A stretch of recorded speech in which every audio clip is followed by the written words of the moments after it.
இந்த வாழ்க்கையில வந்து என்ன அப்படின்னு வந்து பார்த்தா இவ்வளவு பெரிய கடல்ல வந்து குதிச்சிட்டோம். நீந்துறதா இல்ல கப்பல்ல பயணிக்கிறதா இல்ல தோணிகள் வரும் அதுல வந்து பயணிக்கிறதா இல்ல நம்ம தான் நீச்சல் அடிச்சு பயணிக்குமா? கடைசியில வந்து என்ன அப்படின்னு வந்து பாத்தீங்கன்னா வாழ்க்கைங்கிற இந்த பெரிய கடல்ல நம்ம என்ன பண்ணி ஆகணும் வந்து பாத்தீங்கன்னா நம்ம நீச்சல் அடிச்சுதான் ஆகணும். உங்களுக்கு நீச்சல் தெரியுதோ இல்லையோ நீச்சல் அடிச்சுதான் ஆகணும். அதுல சுனாமி வந்தாலும் சரி, இல்ல அலைகள் வந்து வந்தாலும் சரி, இல்ல பெரிய புயல் வந்தாலும் சரி, எது வந்தாலும் நீங்க வந்து என்ன பண்ணி ஆகணும் அப்படின்னு வந்து பாத்தீங்கன்னா நீச்சல் அடிச்சுதான் ஆகணும். இதெல்லாம் ஓமையா சொல்றேன். நானும் வந்து என்ன அப்படின்னு வந்து பாத்தீங்கன்னா கடைசியில வந்து என்ன அப்படின்னு வந்து பாத்தீங்கன்னா இதெல்லாம் முடிச்சதுக்கு அப்புறம் உயிரோட இருக்கும் இல்லைங்க.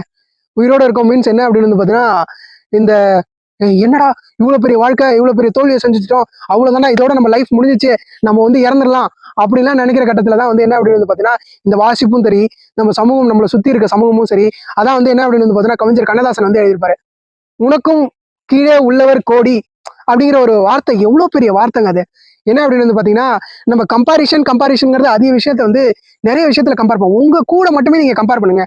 நேத்து நீங்க எப்படி இருந்தீங்க, இன்னைக்கு எப்படி இருக்கீங்க, அதுதான் கம்பாரிஷன்.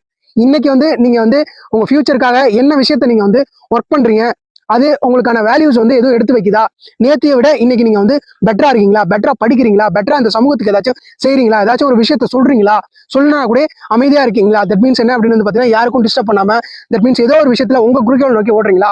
அந்த கம்பாரிஷன் தாங்க வேணும். என்ன அப்படின்னு வந்து பாத்தீங்கன்னா இந்த இயற்கைங்கிறதே வந்து ஒரு மிகப்பெரிய அழகுதாங்க. எனக்கு பின்னாடி ஒரு மரம் இருக்கு. அந்த மரம் வந்து இயற்கையாவே அழகுதான். எல்லா மரமுமே இயற்கையாவே அழகுதான். சோ இன்னும் என்ன அப்படின்னு இந்த இயற்கையில இந்த பிரபஞ்சமே அழகுதாங்க. அந்த பிரபஞ்சத்துல என்னைக்கு வந்து இந்த ஒரு ஒரு கம்பாரிஷன் வந்ததோ, இவங்களை விட ஒரு ஒப்பீடு வந்ததோ, அந்த ஒப்பீடுல தான் வந்து என்ன ஆயிடுச்சு அப்படின்னு வந்து பாத்தீங்கன்னா இந்த ஒரு கம்பாரிஷன் வந்து மனிதருக்குள்ளார ஒரு பாகுபாடை வந்து ஏற்படுத்த ஆரம்பிச்சு. நான் கருப்பா இருக்கேன், நான் வெள்ளையா இருக்கேன், நான் சிவப்பா இருக்கேன், நான் மாநிறமா இருக்கேன், நான் வளர்த்தியா இருக்கேன், நான் வந்து குள்ளமா இருக்கேன். இது இல்ல கம்பாரிஷன். நீங்க நேத்து எப்படி இருந்தீங்க, இன்னைக்கு எப்படி இருக்கீங்க, அது மட்டும் தான் உங்களோட கம்பாரிஷன். வாழ்க்கையில என்னைக்குமே வந்து என்ன அப்படின்னு வந்து பாத்தீங்கன்னா பாசிட்டிவிட்டியோட இருங்க. என்ன அப்படின்னு வந்து பாத்தீங்கன்னா நிறைய விஷயங்கள் நடக்க தான் செய்யும். அதுதான் வாழ்க்கை. அது எல்லாத்தையுமே வந்து என்ன அப்படின்னு வந்து பாத்தீங்கன்னா எதிர்த்து நின்று போராடி தான் வந்து என்ன அப்படின்னு வந்து பாத்தீங்கன்னா வந்தாகணும். ஆஹ் அப்படி படைக்கப்பட்டதுதானுங்க லைஃப். லைஃப் வந்து என்ன அப்படின்னு வந்து பாத்தீங்கன்னா ஒரு சேலஞ்சஸே இல்லாம இருந்துச்சுன்னா என்ன பண்ண முடியும்? சேலஞ்சே இல்லாம இருந்துச்சுன்னா என்ன பண்ண முடியும்? வாழ்க்கை வந்து போர் அடிச்சிடும்.